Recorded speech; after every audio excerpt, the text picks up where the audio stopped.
Rose. I am Annie, and today I have video number 1 of a short series of videos that I'm going to make, and at the end of this short series we're going to have a full unicorn costume that I think is going to be amazing. Today, as you saw in the introduction, I'm going to show you how to make the unicorn tail with a big bow. I have it right here. I think it turned out so cute. I really love how it turned out. It's so cute. The bow, I think, is so big, but it sits on your back, so it needs to be, you know, the bigger the better. And it's magical and beautiful and whimsical, and the fabric I chose is kind of sparkly, kind of shiny. I really like it. And the tail of the unicorn is really long. I might trim it once I have the skirt.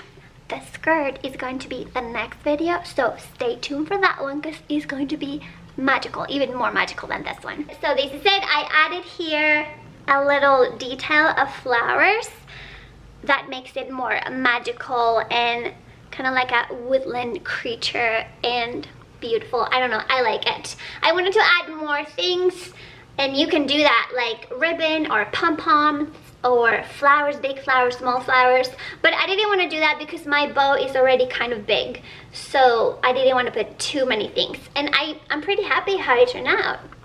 What do you think? So I hope you like it, because I'm going to show you how you can make your own.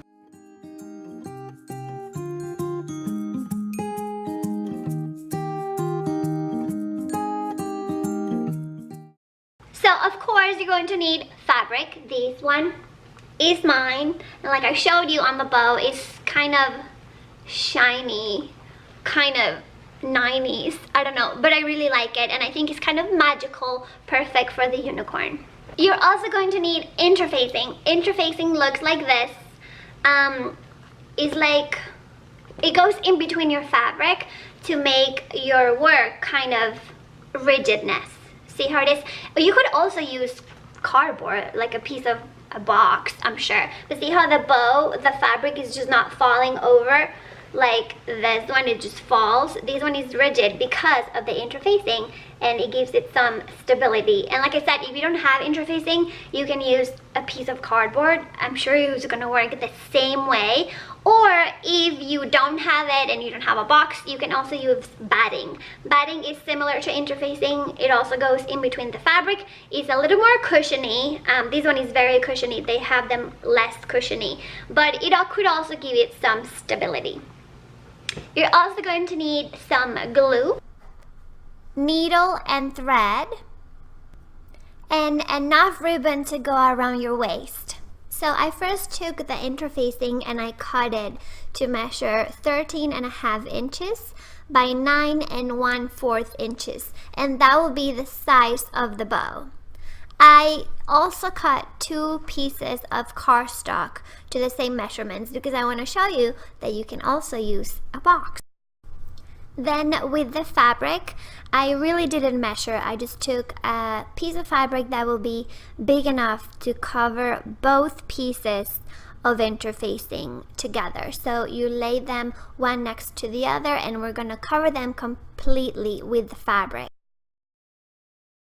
And it goes the same way for the cardboard. You just want to make sure you cover it completely. So I had the piece of fabric, and I use the strong glue that I have. Mine is that Gorilla Glue, no commercial intended, but I really like it because it is super strong and it works on any kind of material. So I just glue it together, and it's kind of like wrapping a big flat present.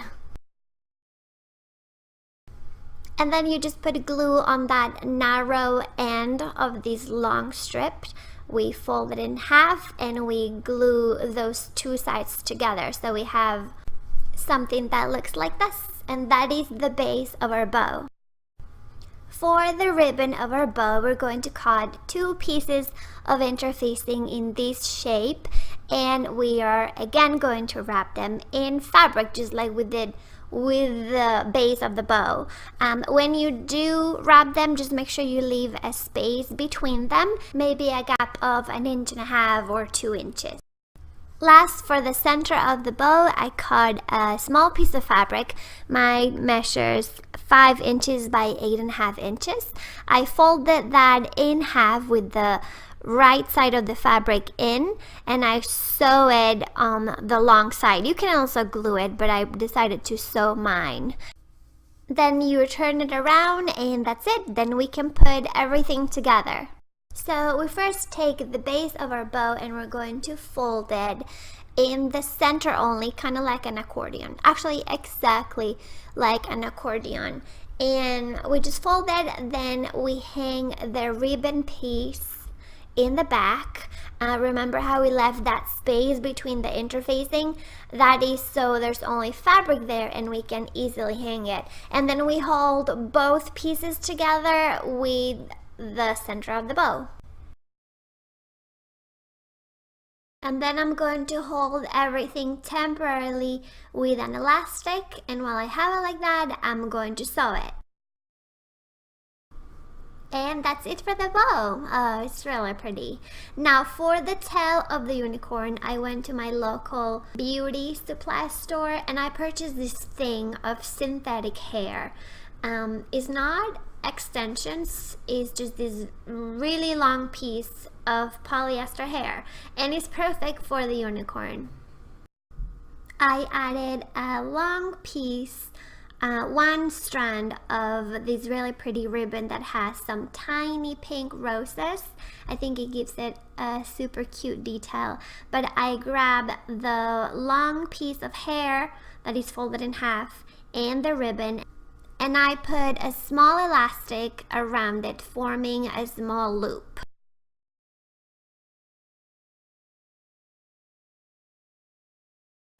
I passed a long ribbon under the center of the bow, in the back of the bow, so I could then tie that ribbon around my waist and wear my beautiful unicorn tail. Now I'm going to place the tail, attach the tail to the bow, and I did this with elastics because I want to be able to maybe change the tail, maybe if I get later another color of polyester hair, or maybe even change the bow. So I want to be able to change it up. I didn't want to sew it and make it permanent. I think with an elastic I can change it up later on if I want to. So I'm gonna pass one of those long pieces of fabric that are coming from the center of the bow, and I'm gonna just pass one of them through the hoop that I just made in my hair, put another elastic at the end, and that is it. Now it's ready to wear.